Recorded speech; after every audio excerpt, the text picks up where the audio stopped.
perempuan berdaya itu bukan hanya untuk masa kini gitu loh, tapi juga untuk masa depannya. Bukan semata karena ingin mendapatkan penghormatan yang sama ketika kiainya sedo, bukan. Tapi siapa lagi yang kalau tidak meneruskan kepemimpinan kalau bukan bunyainya? Bagaimana caranya supaya bunyainya ini tetap punya power walaupun Pak Kiai sudah wafat? Ya adalah dengan berdaya. Kalau misalnya budaya patriarki masih saja langgeng di pesantren dalam artian tidak memberikan kesempatan kepada para putrinya, para bunyai untuk bisa berperan, nah kemungkinan itu masa depan ya secara ekstrimnya masa depan pesantren akhirnya nanti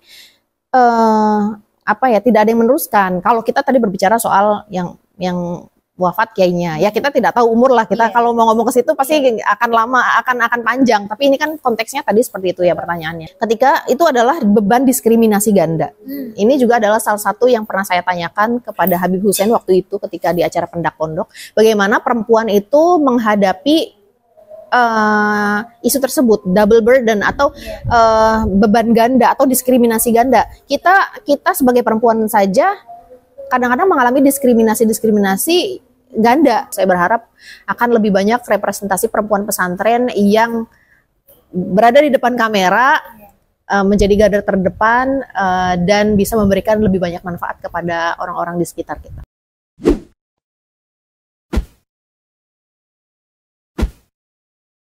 Assalamualaikum warahmatullahi wabarakatuh. Shalom, Om Swastiastu, Namo Buddhaya, salam kebajikan, Rahayu, salam sejahtera untuk kita semua. Teman-teman, terima kasih kembali lagi dengan kami, Paham Perempuan.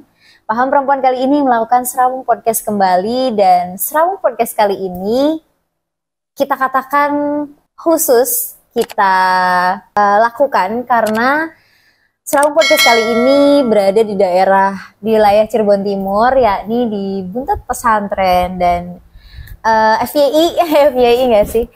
Untuk informasinya, saya pribadi dan teman-teman Paham Perempuan for the first time menginjakkan kaki di Buntet Pesantren ini, dan saya juga sudah bersama dengan salah satu narasumber yang tentunya sebagai akamsi dari Buntet Pesantren. Ini dia Mbak Ivana Amelia. Halo, halo Mbak, salam dulu kali ya.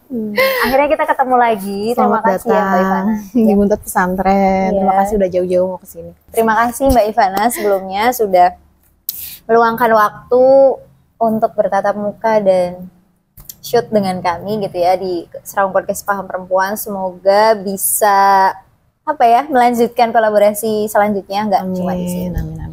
Nah teman-teman, kayaknya yang nonton video ini nggak asing sama Mbak Ivana Amelia. Mbak Ivana ini merupakan salah satu zuriyah dari Buntet Pesantren.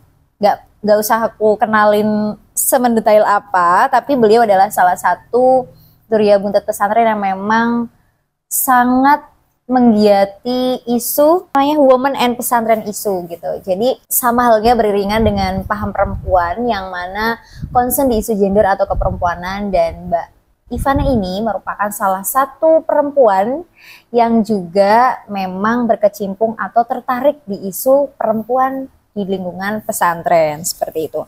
Nah mungkin aku izin dulu Mbak untuk mengawali podcast kita. Ulia akan memantik terlebih dahulu kira-kira apa sih gitu nanti yang bakal kita obrolin. Nah teman-teman, di sini kami mengutip dari website researchgate.net bahwa secara umum gender adalah sifat yang melekat pada manusia, yang mana dalam hal ini laki-laki dan perempuan yang dibentuk dan dilekatkan oleh masyarakat. Dan kita tahu bahwa gender ini memang diciptakan atau tercipta dari budaya masyarakat kita dari zaman dahulu sampai hari ini. Dan setuju nggak Mbak kalau gender itu bisa diubah?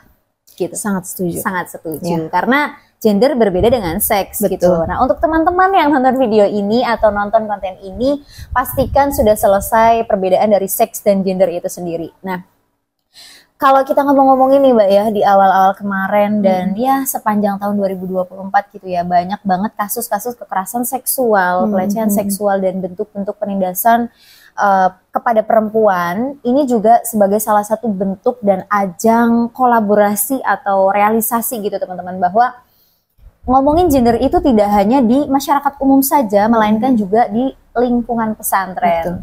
Nah, gimana sih gitu cara memulainya atau kiat-kiat seorang Mbak Ivana yang mana dalam hal ini memang sebagai salah satu struktural yang dari lahir sudah ada di lingkungan pesantren gitu. Nah teman-teman, yang seperti kita tahu bahwa pesantren itu tidak jauh dari 3 poin ya Mbak ya. Yang pertama keteladanan atau uswatun hasanah, kedua kemandirian dan keberagaman.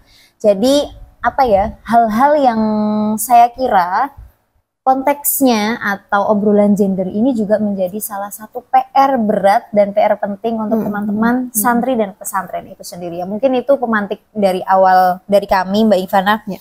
Dan kemarin kalau aku lihat di media sosialnya Mbak Ivana kan baru saja menyelesaikan acara Nawaning itu ya dengan nama kalau tidak salah itu Pendak Pondok gitu. Nah, karena kita menjualnya pesantren dan ini Nawaning gitu ya, Buntut Pesantren Pride, mungkin bisa diinformasikan dulu, diceritakan dulu Mbak itu kegiatan apa dan kesinambungannya apa gitu. Silahkan, waktu dan tempat dipersilahkan. Terima kasih Mbak Ulya, terima kasih kesempatannya mengundang atau mengajak saya untuk berdiskusi. Saya senang sekali. Langsung saja ya tadi ke pertanyaan Mbak Ulya. Jadi memang kemarin di tanggal 6 Desember itu kebetulan saya dipercaya menjadi ketua panitia acara Pendak Pondok. Apa sih Pendak Pondok? Pendak Pondok itu pendak itu dari bahasa Sunda artinya kurang lebih pertemuan atau perjumpaan. Kalau pondok sendiri pastinya merefer atau referensinya atau artinya itu pondok pesantren gitu.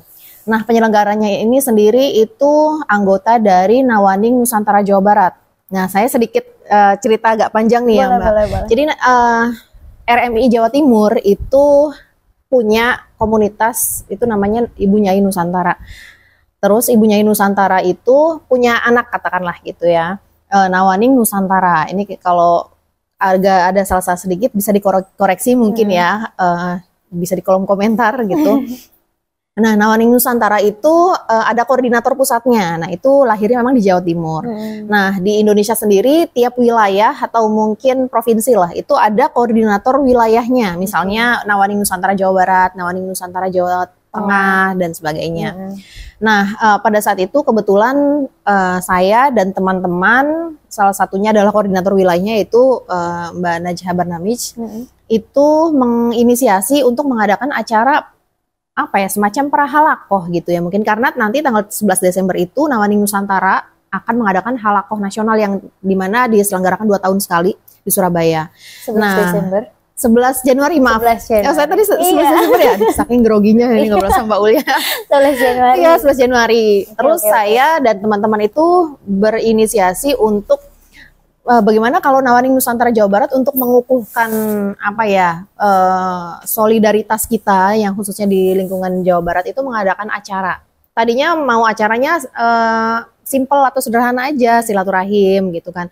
Tapi setelah dibicarakan kemudian kita juga agak sedikit kaget, ternyata kita bisa mengadakan acara yang cukup luar biasa lah bagi kita gitu ya dalam jangka waktu 3 mingguan.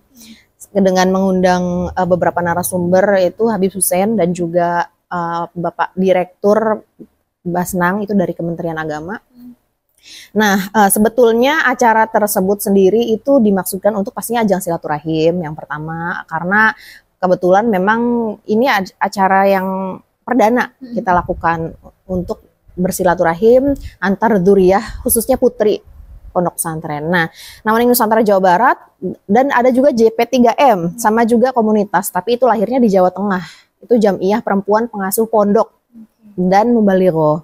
Nah, kebetulan kita bersama teman-teman yang di Nawaning Nusantara Jawa Barat itu juga masuk di JP3M Jawa Barat. Jadi sebenarnya orangnya sama-sama aja, Mbak. Akhirnya gimana kalau kita mengkolaborasikan itu gitu loh. Dan dengan tambahan kita juga bekerja sama dengan Jabar Muda yang isinya kebanyakan memang akang-akang lah kalau bahasa Jawa Baratnya atau gus-gusnya gitu. Akhirnya dari ketiga kolaborasi itu mengadakan acara silaturahim dan yang kedua adalah kita juga ingin sama-sama mengaji dan belajar bagaimana kita sebagai dzurriyyah pesantren itu bisa mengemban amanah ini dengan baik. Maksudnya kita percaya bahwa kita dipercaya menjadi dzurriyyah pesantren itu pasti ada hikmah di baliknya, pasti ada tujuan atau ada ada yang harus kita misi yang harus kita lakukan sebagai Dhurriya Pesantren gitu ya. Dan kita di situ berdiskusi bersama, belajar bersama. Ya kurang lebih seperti itu sih sebetulnya Mbak. Terima kasih Mbak sudah menjelaskan terkait kegiatan Nawaning Nusantara Jawa Barat bagi ya. Penda Pondok. Dan aku baru tahu artinya Penda itu pertemuan lah atau perjumpaan lah gitu kurang padahal lebih. Aku orang Cirebon guys, tapi aku kurang paham. Itu bahasa Sunda. Oke. Tapi ngomongin Nawaning Nusantara nih Mbak, aku juga tahu dari teman-teman Jawa Timur. Maaf kalau agak sensitif gitu ya. Hadirnya komunitas ya, kita katakan hadirnya komunitas Nawaning Nusantara itu banyak pro dan kontra kan pasti. Pun tidak hanya ngobrolin Nawaning Nusantara gitu, semua hal yang kita lakukan kadang memang ada pro dan kontranya.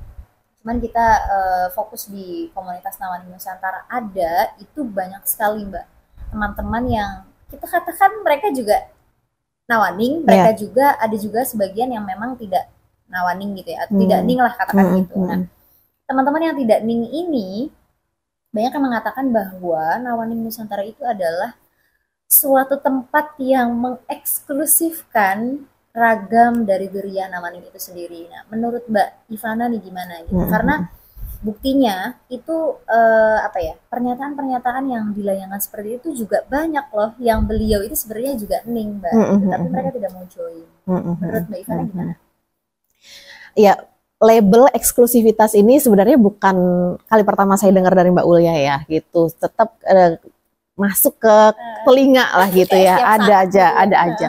Sebenarnya pernah saya bikin konten di Instagram saya mengenai komunitas yang terbentuk di kalangan Dhurriya Pesantren.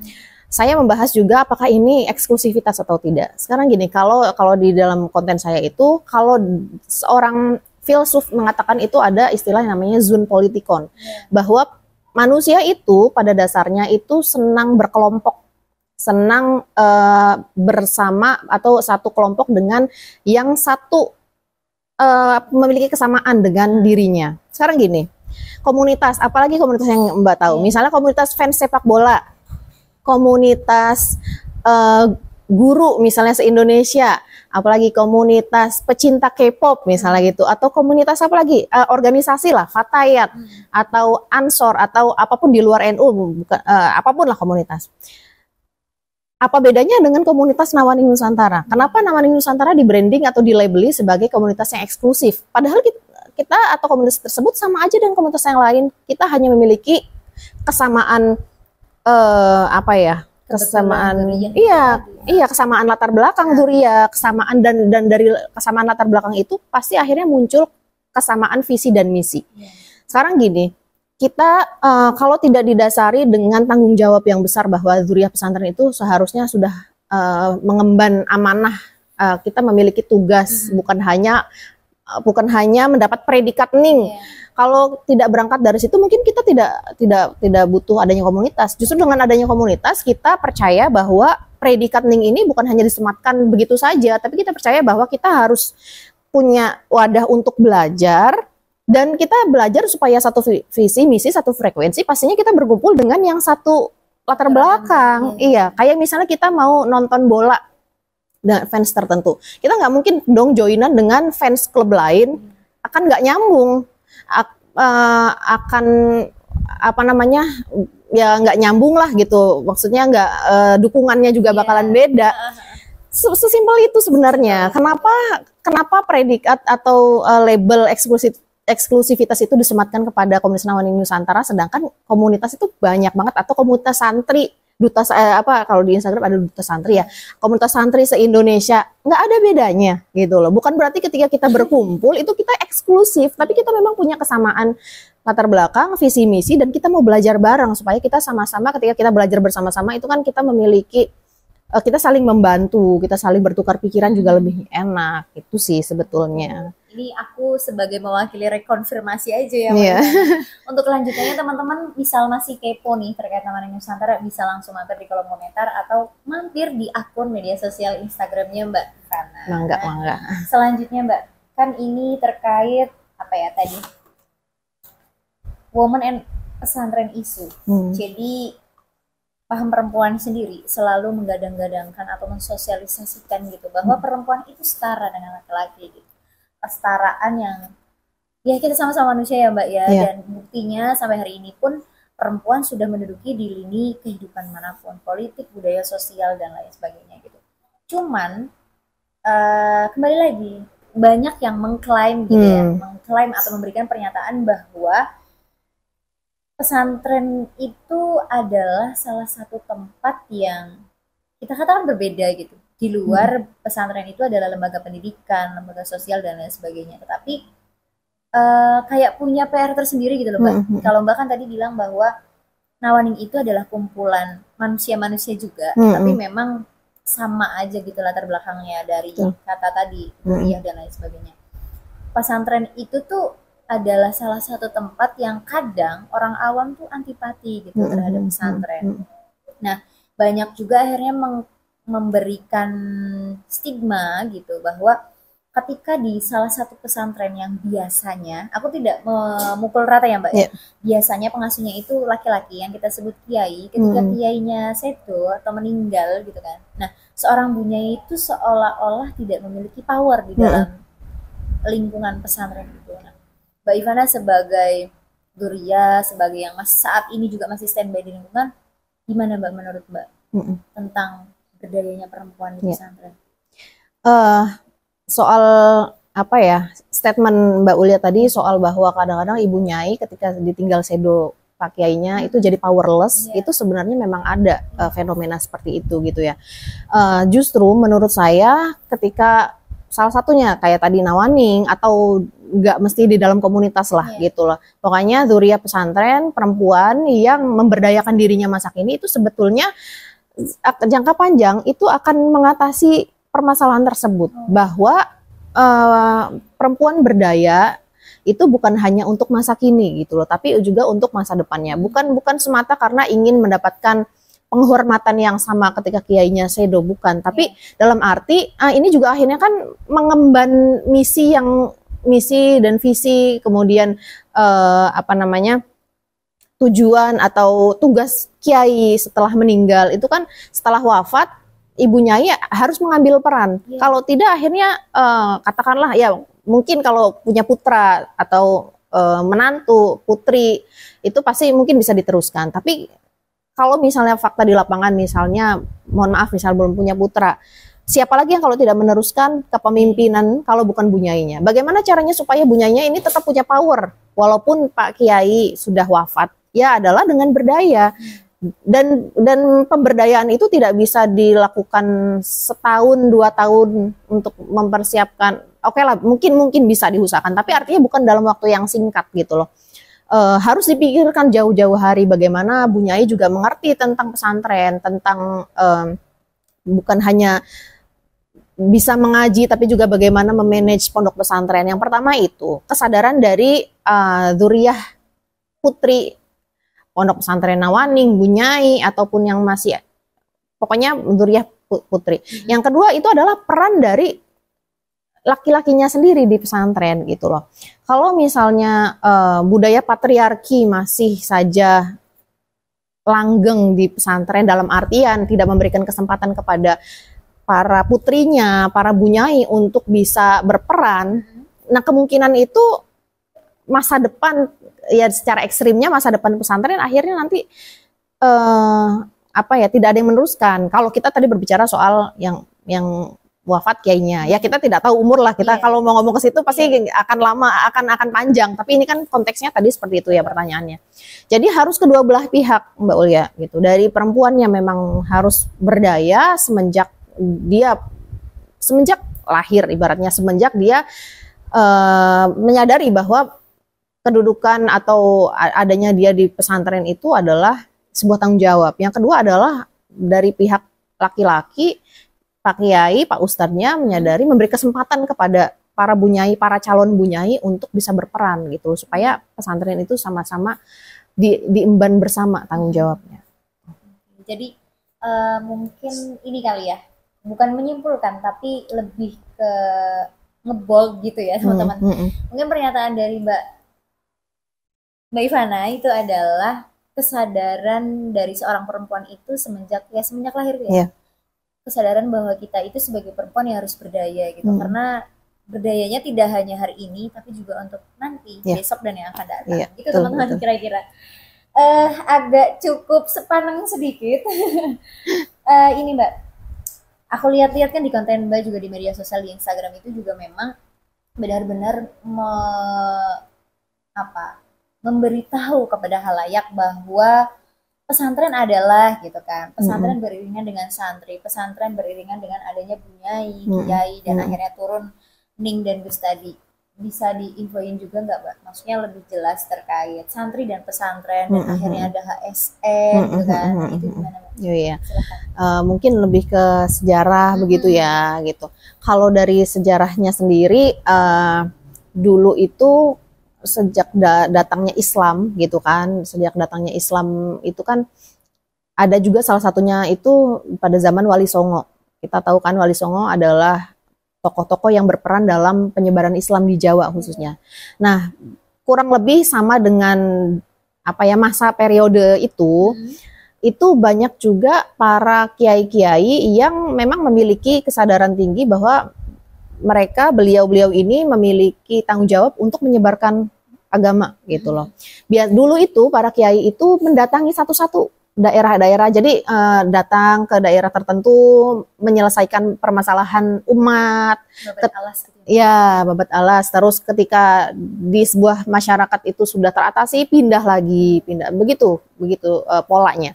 Tapi sampai pada akhirnya juga ada kesadaran dari masyarakat bahwa sebetulnya saya ini yang butuh sama kiai gitu loh. Saya ini yang mau ngaji, saya yang harusnya datang ke kiainya. Nah, karena permintaan dari masyarakat itu pengen ngaji, akhirnya para masyarakat itu datanglah ke kiainya. Saya pengen ngaji Pak Kiai gitu kan. Akhirnya atas permintaan masyarakat tersebut, masyarakat ini yang akhirnya tinggal bersama para kiainya gitu.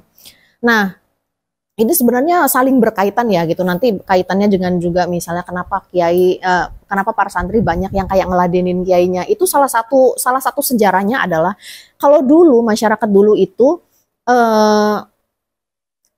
mungkin dari segi ekonomi kan pastinya tidak seperti sekarang ya. Orang itu mungkin kayak misalnya mau barter ilmu, mau barter harta benda, itu pakainya sistem barter atau gimana. Nah, Pak Kiai ini ketika masyarakat ini pengen ngaji dengan Kiai, mereka tuh bisa barternya tanda kutip itu dengan tenaga gitu loh. Dengan jasa gitu. Akhirnya Kiainya memberikan ilmu, para santrinya ini bantu Kiainya untuk bersih-bersih rumah, bantu Kiainya untuk membangun pondok. Sebenarnya ini misalnya kenapa sekarang juga para santri dilatih seperti itu, sebenarnya ada kaitannya dengan sejarahnya gitu loh. Ada berkaitan, pasti sejarah itu kan memberikan dampak ya untuk apa yang terjadi sekarang. Gitu. Salah satunya adalah itu.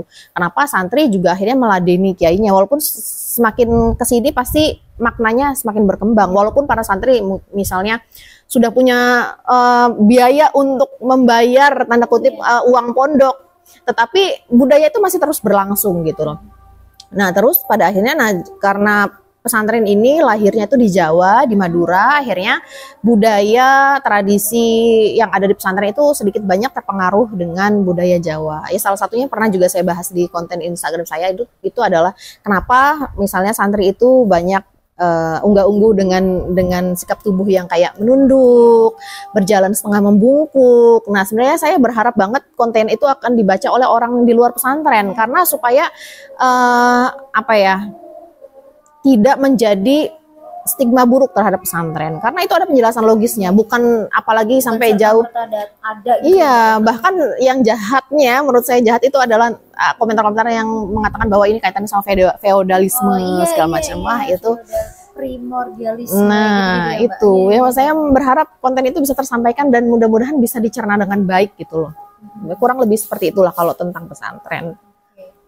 Menarik teman-teman. Terkait ini Mbak, kita ngelanjutin tadi ya Mbak ya tentang unggah-ungguhnya seorang santri. Kalau tadi Mbak Ivana itu menyampaikannya itu kan meladeni kiai atau bunyainya. Kita sederhanakan lagi adalah mengabdi gitu ya.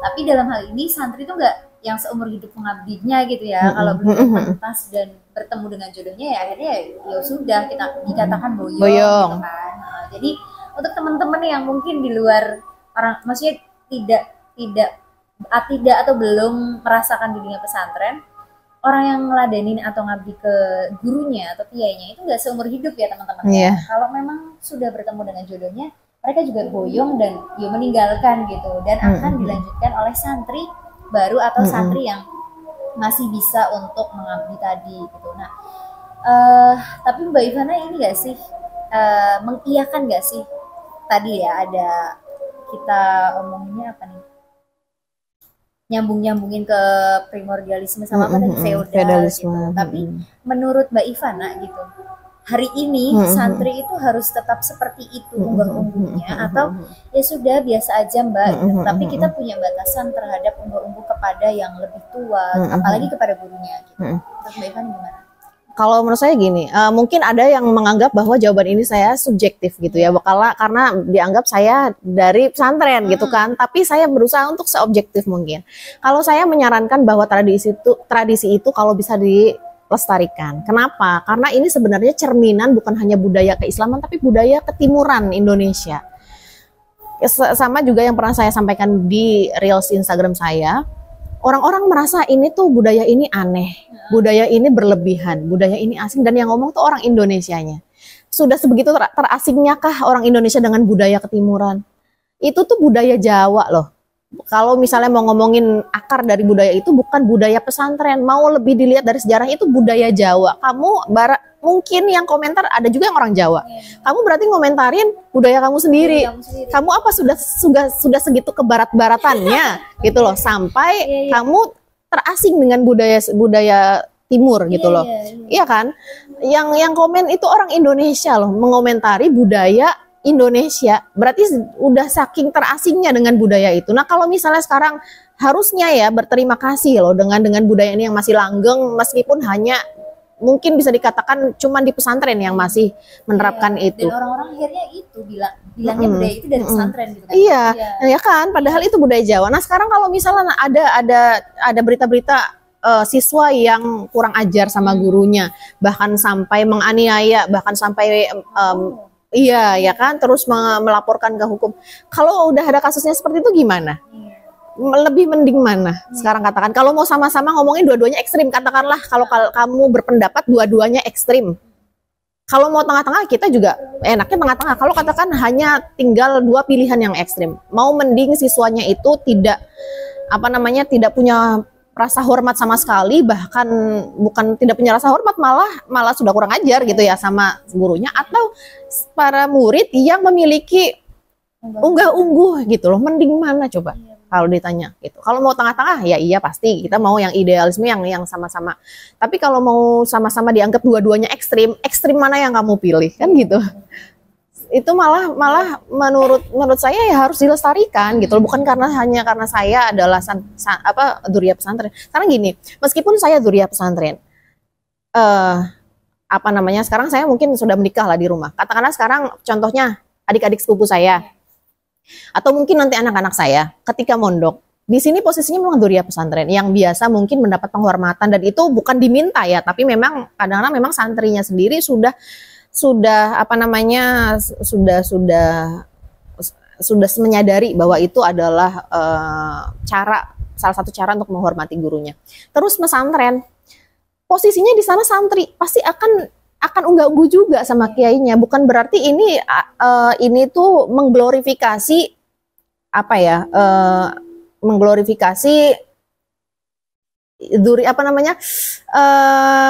orang tertentu gitu loh, ngerti nggak maksudnya? Di sini kiai, di sini keluarga kiai biasa dihormati, tapi ketika dia mau mondok, dia pun akan menghormati kiainya gitu loh, melakukan hal yang sama. Bukan berarti ketika dia di sini adalah keluarga kiai yang biasa dihormati, ketika dia berhadapan dengan gurunya dia tidak enggak sama gitu loh, dimana sesuai dengan posisi ataupun status yang dia jalankan aja gitu loh. Jadi keteladanan tadi. Iya, keteladanan tadi. Jadi akhirnya bukan berarti karena keluarga kiai memang harus dihormati. Keluarga kiai pun kalau posisinya adalah murid ya harus menghormati gurunya gitu loh. Harus menghormati kiainya, harus juga nunduk, harus juga jalan setengah jongkok gitu loh. Oke. Kok saya jadi berapi-api ya? Sinyalnya. Oh iya, udah mulai panas Iya. ini. Waduh. Lanjut Mbak Ivana. Kan kita udah bahas banyak nih gitu. Aku kepo banget nih gitu. Apa sih yang menjadi tantangan Mbak Ivana selama standby di isu ini? Eh, kalau saya boleh jujur gitu ya, saya Jujur aja. berarti dari tadi nggak jujur. Jujur aja. Jadi apa ya?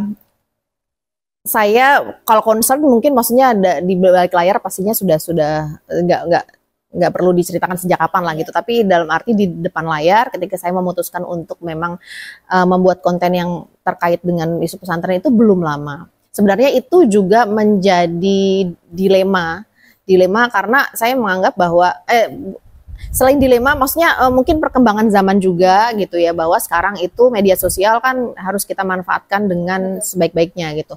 Nah, saya mulai muncul kesadaran bahwa saya dari representasi pesantren itu apa sih yang bisa saya lakukan, apa sih yang bisa saya kontribusikan dalam dunia pesantren gitu. Salah satunya ketika memang saya senang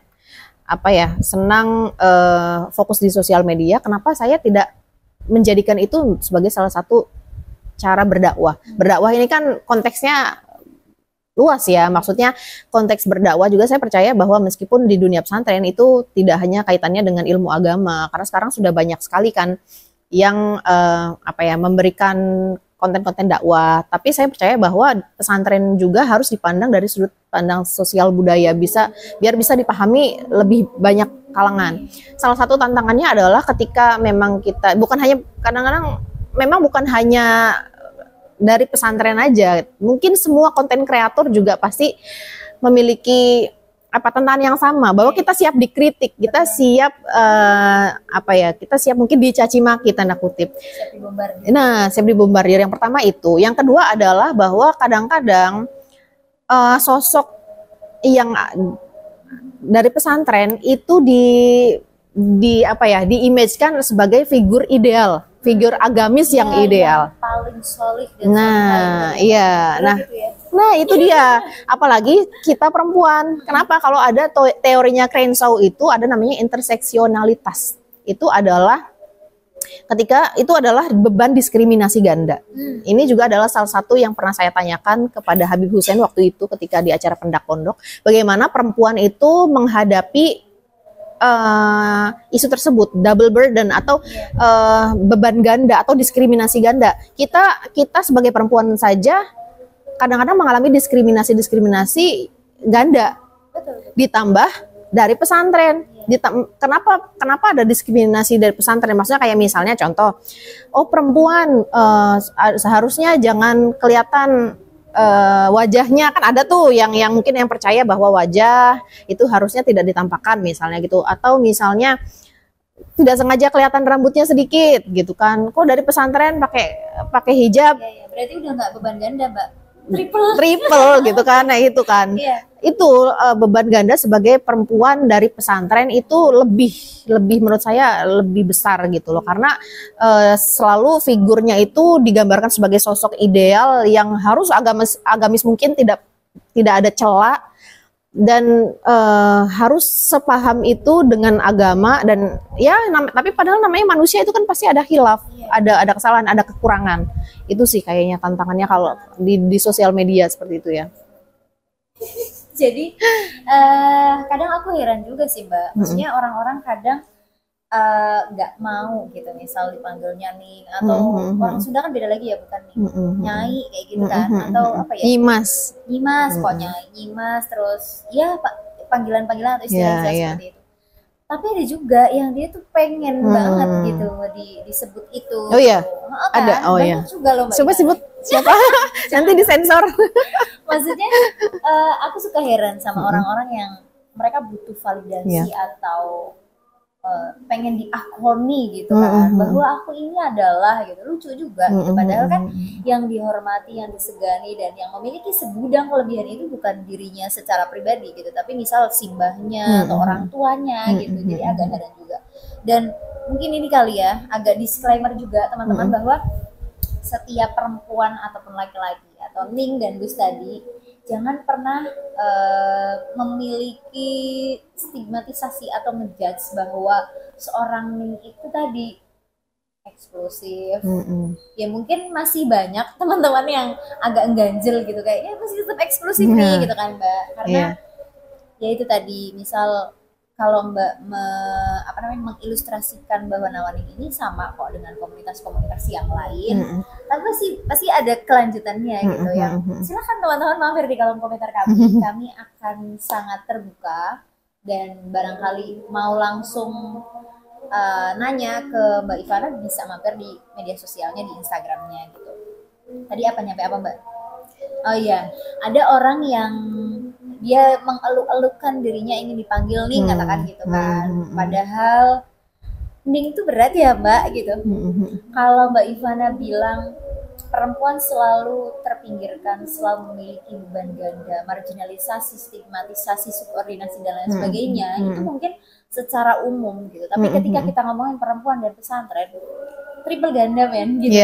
Dan bener sih, maksudnya akhirnya aku juga agak kebuka nih Mbak gitu terkait eksklusivitasnya Nawaning tadi, bahwa ketika mereka berkumpul di satu tempatnya gitu yang memiliki latar belakang yang sama, visi yang sama, dan tanggung jawab yang besar yang sama itu gitu.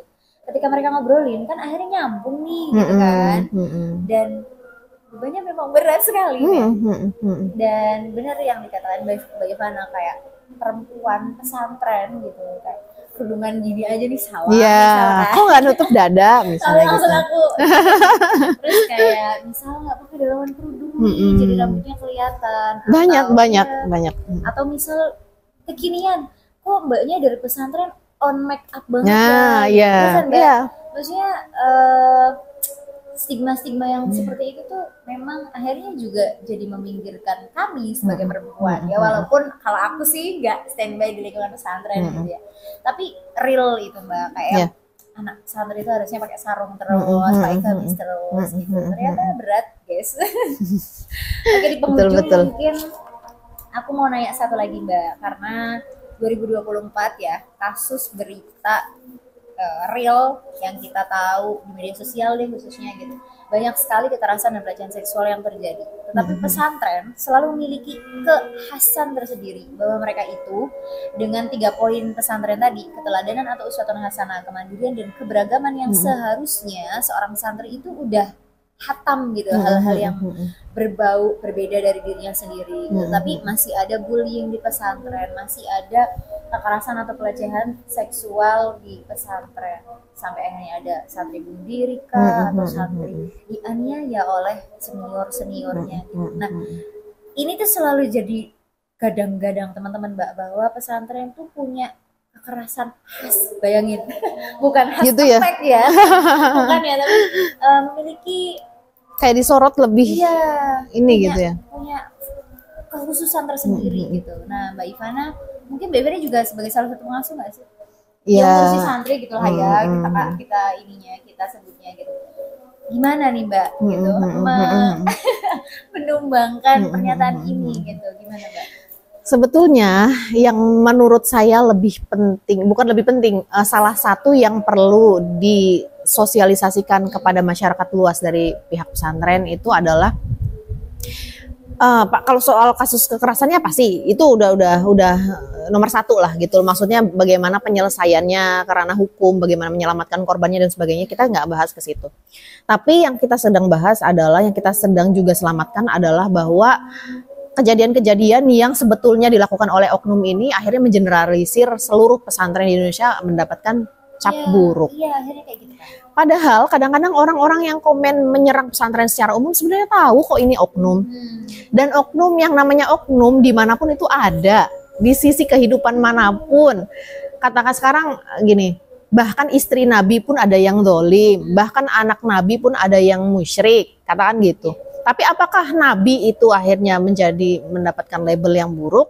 Apakah Nabi akhirnya dicap bahwa tidak bisa mendidik, tidak bisa mengemban amanah sebagai utusan Allah karena kebetulan diberi cobaan oleh Allah memiliki istri atau memiliki anak-anak yang zalim? Misalnya putra Nabi Adam misalnya Qabil dan Habil, yang konflik yang ibaratnya yang pertama kali terjadi di sejarah umat manusia, istri Nabi Lut misalnya gitu, oknum gitu loh.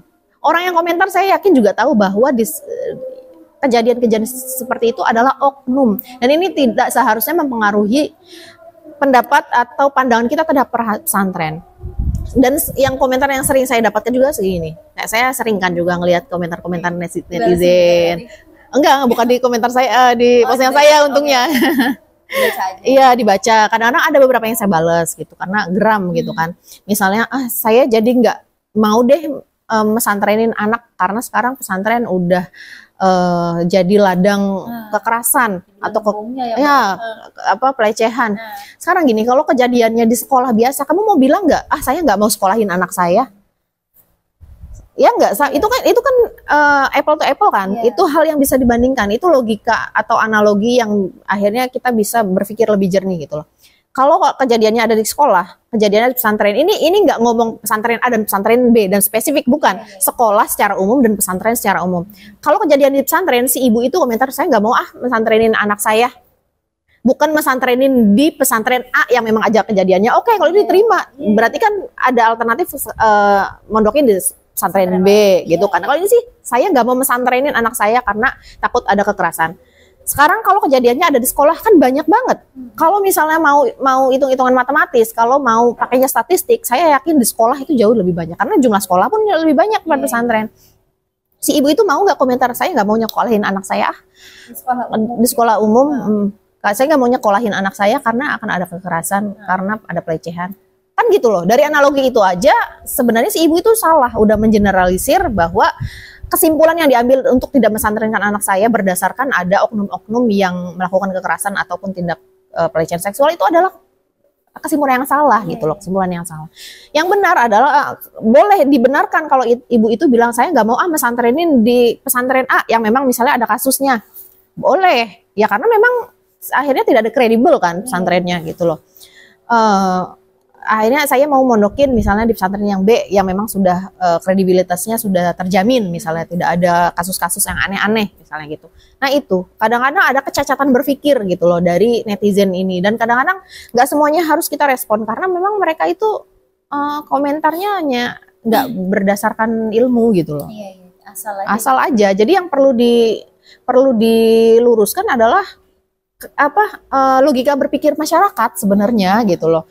Kalau mau karena kalau mau menghindarkan sesuatu lembaga pesantren dari oknum, ya daya kita sebesar apa gitu loh untuk bisa memberantas semuanya.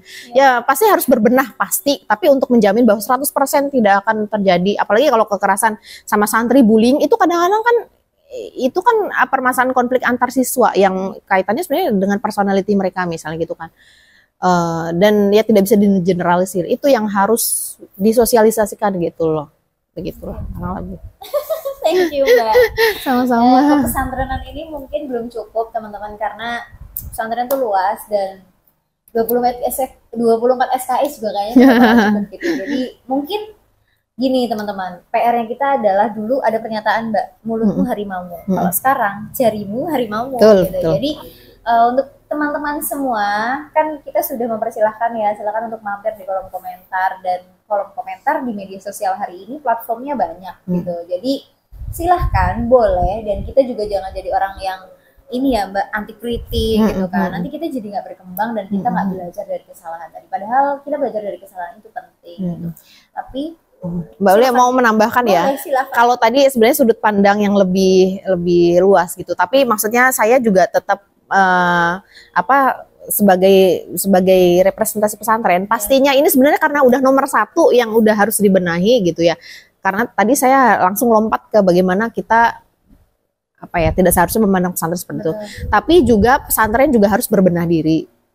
Pastinya gitu loh, mencari akar permasalahan, apa sih bisa terjadinya kekerasan, terjadinya pembulian, pelecehan seksual, dan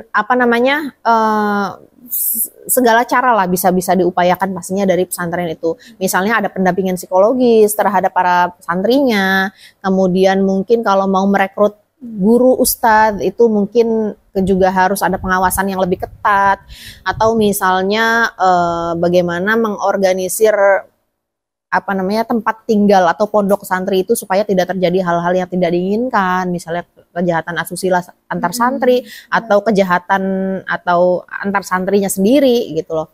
Pasti harus berbenah. Kalau itu mungkin karena saya menganggap itu pasti nomor satu ya. Tadi akhirnya saya lompat ke solusi yang lebih besar. Padahal itu juga termasuk salah satu yang memang harus diperhatikan gitu loh.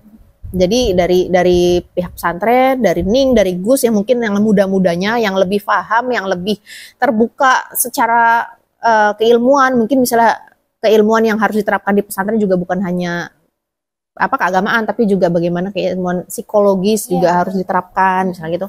Itu harus sadar banget sih. Itu makanya kenapa Ning, Gus itu memang harus berdaya, harus lebih modern pemikirannya karena menghadapi tantangan zaman yang semakin menggila, yang semakin menggila ini ya benar-benar.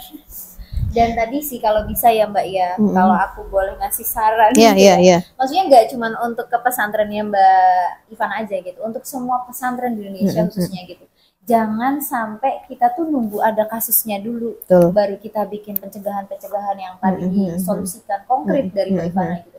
Tapi gimana caranya gitu? Ada pencegahan apa tadi Mbak? Lebih baik mencegah daripada mengobati itu kayaknya jadi PR pertama sih gitu. Selain daripada setiap pesantren juga tidak boleh merasa benar, makanya harus ada introspeksi diri dan jangan menunggu ada kasus dulu baru ada. Ya ini harus ada psikolog dan lain sebagainya gitu. Karena wah sangat nambah fatal aja gitu kalau nunggu kasus dulu gitu kan Mbak. Karena dari luar, dari yang lingkungan lain pun sudah banyak nih gimana caranya teman-teman pesantren bisa mengkoordinir ini lebih rapi, lebih enjoy gitu kan, dan jangan sampai Mbak tidak open minded gitu. Iya. Kadang kan pesantren selalu betul. dianggap kolot dan lain sebagainya gitu. Nah, teman-teman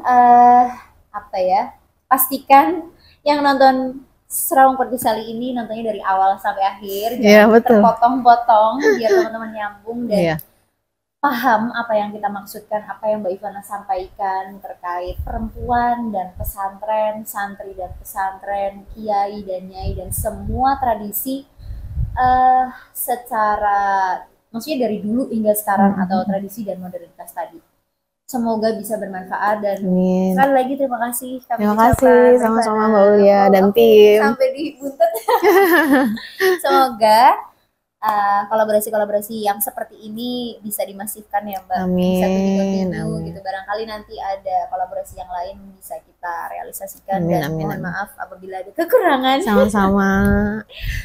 Closing statement dulu deh boleh? Iya, closing statementnya. Sebetulnya saya hadir di sini sebagai salah satu representasi pesantren. Bukan berarti saya sudah ideal, saya sudah sempurna, saya tidak butuh belajar, tapi justru saya di sini berharap juga mendapatkan pelajaran dari diskusi kita kali ini. Dan saya berharap perempuan-perempuan pesantren lebih banyak yang tampil, maju menjadi garda terdepan, baik itu di sosial media maupun di balik layar. Ya khususnya sosial media sih, karena mungkin saya juga mencoba untuk menggeluti di situ karena serangan terhadap pesantren, tentang serangan ideologis terhadap eksistensi pesantren itu sudah mulai mengkhawatirkan. Maka saya berharap bahwa kita bisa mengemban amanah untuk bisa menjaga marwah pesantren, bisa tetap menyampaikan bahwa visi misi pesantren itu adalah mulia gitu loh, karena ini adalah visi misi keagamaan gitu. Tidak ada yang lebih mulia lah daripada menyampaikan dakwah-dakwah keagamaan. Tapi dakwah-dakwah yang disampaikan pun bukan hanya terkait dengan keagamaan, tapi bisa di berbagai sektor. Mungkin ada teman-teman perempuan dari pesantren yang bidangnya dari kedokteran, dari politik, dari psikologi. Silahkan untuk bisa sharing keilmuan teman-teman dan dikaitkan dengan perannya di pesantren gitu loh. Bagaimana mungkin perempuan di politik juga akan berpengaruh dengan eksistensi pesantren, mungkin kebijakannya dan segala macam. Atau misal dari kedokteran, bagaimana kaitannya dengan fikih dan juga hukum-hukum Islam, banyak lah gitu loh. Saya berharap akan lebih banyak representasi perempuan pesantren yang berada di depan kamera, menjadi garda terdepan dan bisa memberikan lebih banyak manfaat kepada orang-orang di sekitar kita. Amin. Jadi, hidup santri. Hidup santri, hidup pesantren. Hidup pesantren, hidup santri dan salam perempuan berdaya. Kalau dari kami Mbak, salam perempuan gitu. berdaya. Terima kasih kami ucapkan sekali lagi kepada Mbak Ivana. Sama-sama. Dan teman-teman pastikan sudah subscribe di kanal YouTube kami di Paham Perempuan. Jangan lupa klik loncengnya agar teman-teman selalu mendapatkan notifikasi atau pemberitahuan video atau konten-konten terbaru dari kami. Semoga Serong Podcast kali ini bisa bermanfaat untuk teman-teman semua, untuk teman-teman santri, bahkan teman-teman yang non santri. Santri itu nggak yang cuma di pondok aja ya. Untuk semua teman-teman yang nonton video ini, semoga bisa membuka pikirannya, open minded, dan jangan saling jatuhkan atau menjelek-jelekan satu sama lain. Amin, amin. Itu aja. Wa'alaikumsalam warahmatullahi wabarakatuh. Assalamualaikum warahmatullahi wabarakatuh. Salam.